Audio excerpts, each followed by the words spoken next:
안녕하세요. 사연 읽어주는 남녀입니다. 오늘도 와주셔서 감사드리며 그럼 오늘의 사연 바로 소개해드리겠습니다.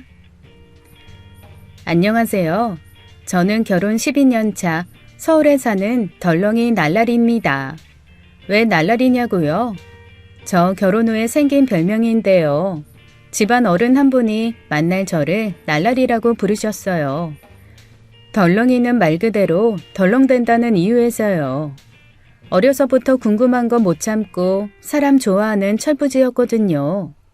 나이 먹고 철이 조금 들었지만 지금도 그렇게 삽니다. 10년도 전에 그분을 만났을 때가 떠오르네요. 그날도 날씨가 화창하고 맑은 날이었어요. 잠깐만요. 저 커피 한 잔 사서 얘기 계속 해볼게요. 단골 커피집이 있거든요. 사장님, 안녕하세요. 먹던 걸로 주세요. 알겠습니다. 따뜻한 카푸치노요? 저 그리고 오봉 라떼도 한 잔 더 주세요. 사장님이 제 뒤를 보시더라고요. 같이 온 사람이 있나 보신 것 같았죠. 제가 다 마실 거예요. 2잔 다요. 눈치 빠른 카페 사장님, 제 마음을 읽어내시네요. 오늘은 유난히 생각이 나시나 봐요.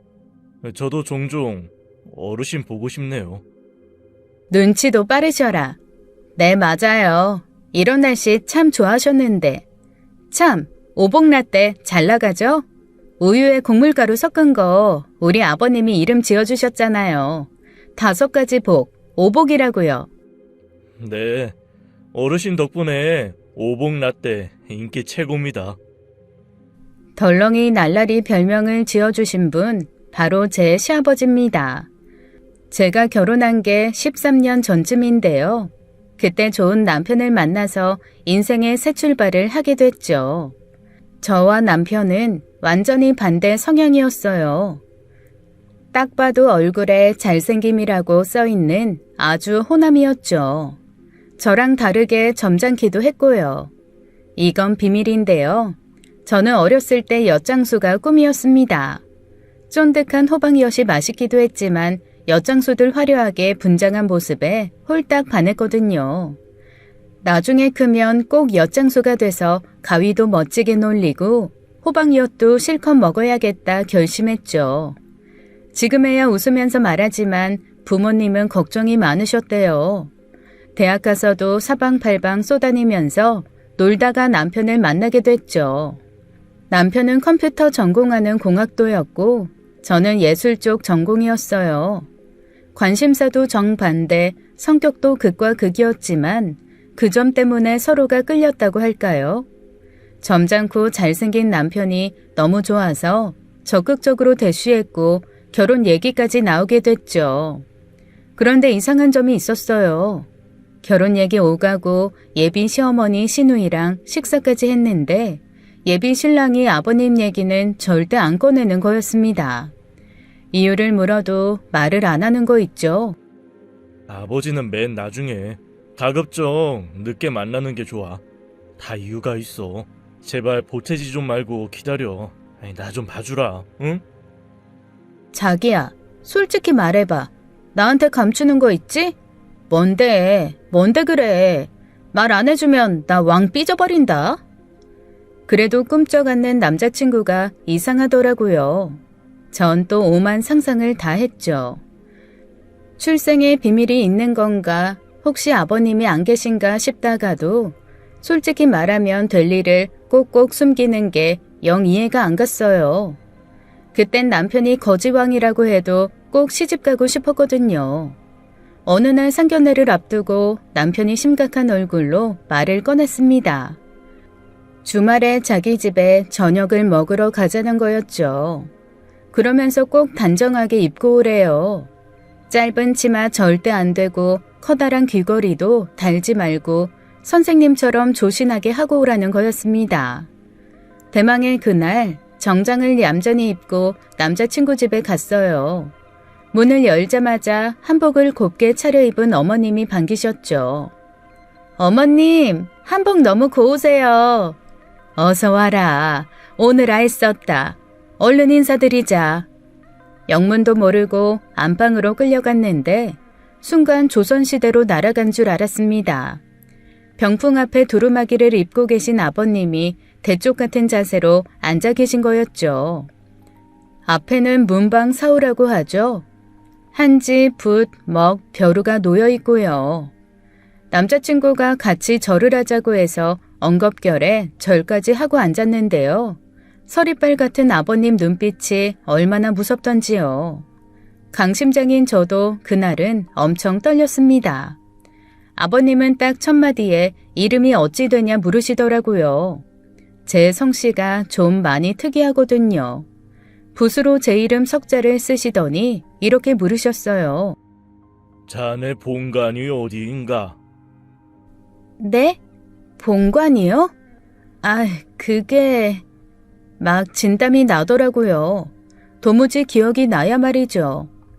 제 성씨가 많이 특이하고 살면서 족보라는 건 보지를 못했습니다. 친척도 다 서울에 있고 그리 많지도 않아 명절에도 여행을 자주 갔었고요. 쯧쯧 혀차는 소리가 들리더니 아버님 다음 질문을 하시네요. 자네 좌우명이 뭔가? 좌우명이요? 즐겁게 살자? 이것도 좌우명이라고 할 수 있죠? 저 잘 웃고 긍정왕이에요. 아버님, 앞으로 잘 부탁드립니다. 말하다 보니까 긴장이 풀리는 거예요. 저도 모르게 활짝 웃었는데 아버님은 근엄하신 표정 그대로 또 질문을 하셨습니다. 마음에 늘 지니고 있는 신조, 그런 게 있다면 말해보게. 대학까지 나왔으니 교양과 지식은 쌓았을 테고 어디 고사성어로 한번 꺼내보게. 고사성어요? 무슨 과거 시험 보는 것 같아요, 아버님. 그럼 전 천하태평 하겠습니다.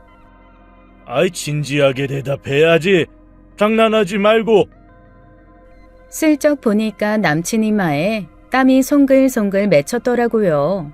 당황한 눈치였어요. 왜 그래? 솔직한 게 좋잖아. 아버님, 그거 아세요? 딱 간만 쓰시면 사극에 나오셔도 될 것 같아요. 진수 오빠가 아버님 닮아서 인물이 좋은가 봐요. 그리고 어쩜 이렇게 붓글씨를 잘 쓰세요? 와, 진짜 멋있으세요. 전 아버님 옆으로 가서 붓글씨를 넋놓고 봤습니다. 다음에 배워볼 수 있겠냐고 여쭤도 보고요. 아버님은 붓을 탁 하고 놓으시더니 눈을 딱 감으시면서 이러시는 거 있죠? 그만 물러가거라. 남자친구가 제 손을 끌고 방을 나가더라고요. 어머님이 안방에 들어가셨다가 나오시더니 이유는 나중에 말해준다고 오늘은 일단 집에 가래요. 너무 미안하다고 하시면서요. 나중에 알게 됐는데 아버님 저 며느리로 못 드린다고 하셨대요. 예의범절을 모른다고요.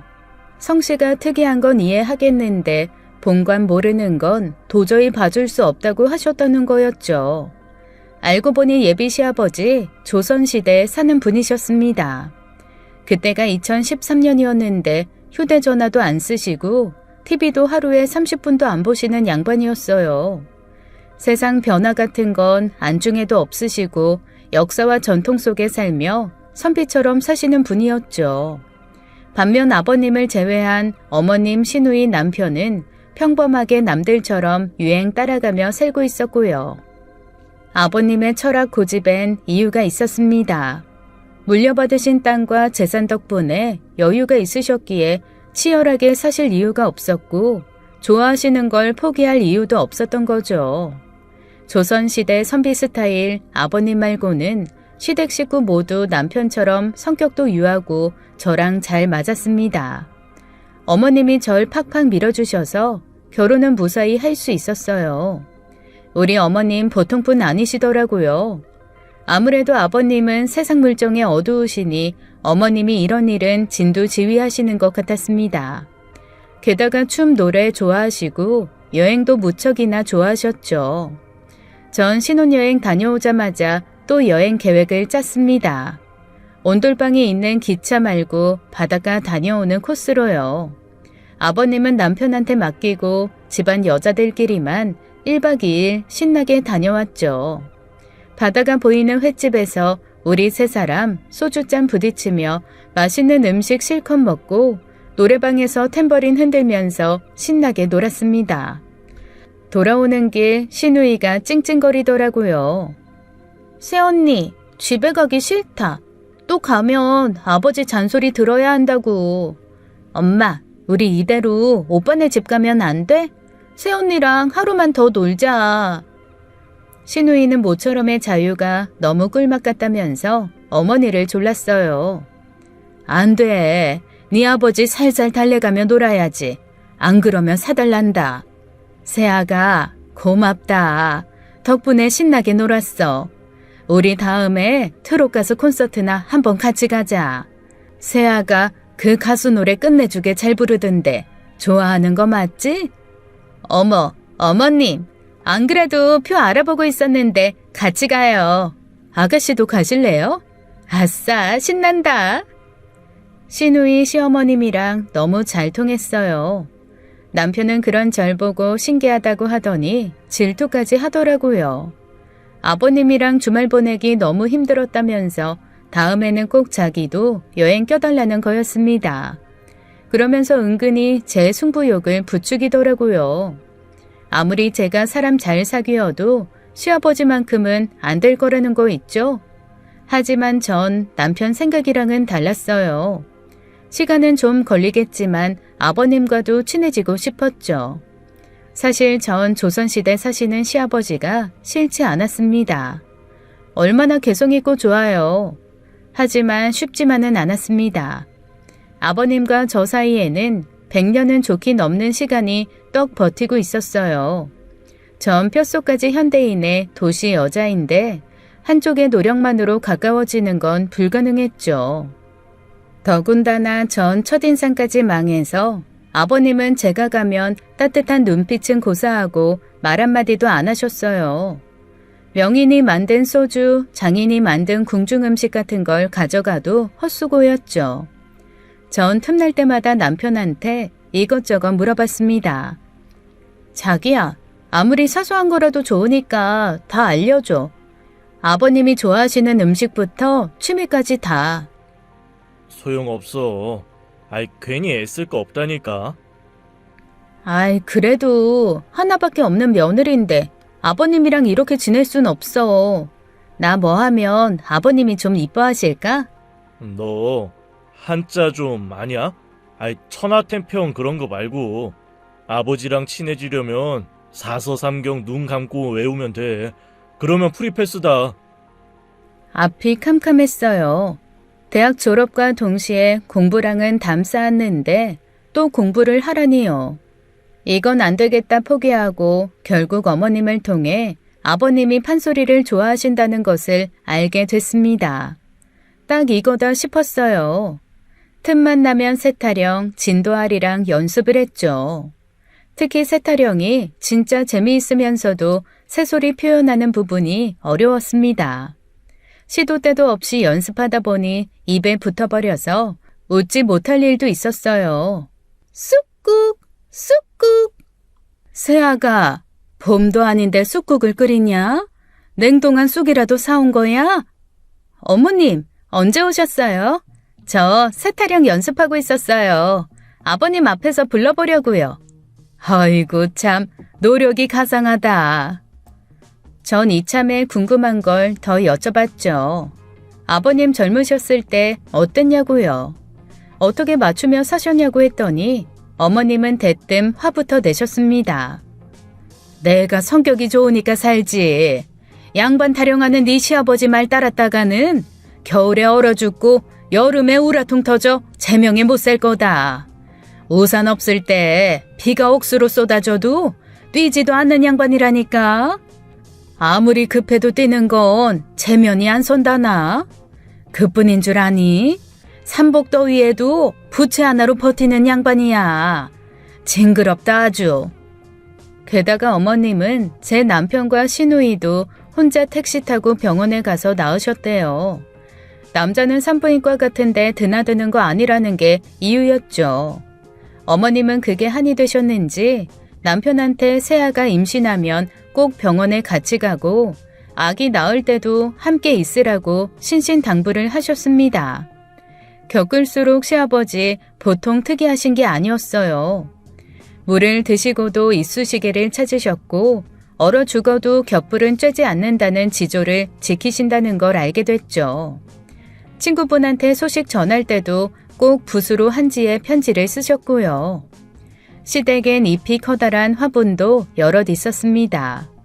조선시대 양반들이 많이 길렀다는 파초라는 거였죠. 살아있는 박물관이라는 말이 딱 맞아 떨어졌어요. 남편과 시누이는 그런 아버님을 저보다 더 어려워했죠. 크면서 잘못한 일에 종아리는 맞았을지언정 뽀뽀나 포옹, 칭찬은 거의 없었대요. 시누이는 시어머님 안 계셨으면 가출했을지도 모른다고 우스갯소리까지 하더라고요. 가출했어봐. 너 호적에서 파였어. 그러는 오빠는 아버지한테 회초리 맞을까봐 울면서 공부한 주제에 내가 모를 줄 알았지? 전 곰곰이 생각했죠. 어떻게 하면 아버님 눈에 들 수 있을까 하고요. 지금까지 살면서 한 번도 누구 눈밖에 난 적이 없는데 참 요상한 일이었어요. 그리고 그 사건이 벌어졌습니다. 아버님한테 날라리라는 별명을 얻게 된 그 사건이요. 때는 날씨 화창한 봄날이었죠. 어머님 심부름으로 인사동에 가게 됐어요. 우리 아버님 인사동에 서예 공방이 있어서 일주일에 2번 가셨는데요. 지갑을 깜빡하고 두고 가신 거였죠. 휴대전화도 없으셔서 어머님이 저를 호출하셨어요. 집에서 멀지 않아서 아버님은 걸어가신다고 하더라고요. 점심 사드셔야 하는데 지갑이 없으면 곤란하실 거라고 서예 공방 가서 전해드리라고 하셨습니다. 거기 인사동 입구에서 조금만 걸어가면 돼. 난 오늘 친목계 있어서 어쩔 수가 없다. 새아가 부탁 좀 하자. 전 좋아요, 어머님. 인사동 구경도 하고 잘 됐네요. 전 인사동으로 날아갔죠. 그런데 어쩐 일인지 서예 공방문이 닫혀 있었어요. 계단에서 1시간을 기다렸는데 안 오셔서 전 에라 모르겠다 놀러 나갔습니다. 조금만 놀고 다시 오면 되겠지 생각하고요. 거기서 한 외국인이 절 붙잡고 물어보는 거였어요. 경복궁 어떻게 가냐고 한복 입어보고 싶대서 데려다 줬고 저도 덩달아 한복을 빌려 입게 됐어요. 이왕 입는 거 멋들어지게 어우동 스타일 나는 걸로 입었죠. 머리에 살짝 얹는 모자까지 싹 갖추고 외국 애들이랑 같이 사진을 찍는데 길에서 아버님이랑 딱 마주친 거 있죠? 전 아버님을 향해 손을 있는 대로 흔들었습니다. 우연히 마주치니 너무 반갑잖아요. 아버님! 아버님! 그런데 우리 아버님 친구분들이랑 계시다가 절 딱 보시더니 얼굴이 딱 굳어지세요. 전 외국인 친구들 데리고 막 달려갔습니다. 인사해, 우리 시아버지야. 나 결혼했지. 너희 서예 알아? 우리 아버님 서예도 진짜 멋있게 잘 쓰셔. 같이 보러 갈래? 저랑 외국 애들이 우르르 아버님을 애워쌌습니다. 아버님, 어디 다녀오셨어요? 며느리가 얼마나 기다렸는데요. 여기 지갑요. 어머님이 저 심부름 보내셨어요. 덕분에 저 지금 완전 재밌어요, 아버님. 아유, 옷차림이 그게 뭐냐? 전 아버님 앞에서 빙그르르 돌아보였죠. 어때요? 한복 너무 좋아요, 아버님. 참, 이 친구들 미국에서 왔대요. 서예 공방 구경하고 싶다는데 같이 가도 돼요? 인사해, 수잔, 메릴.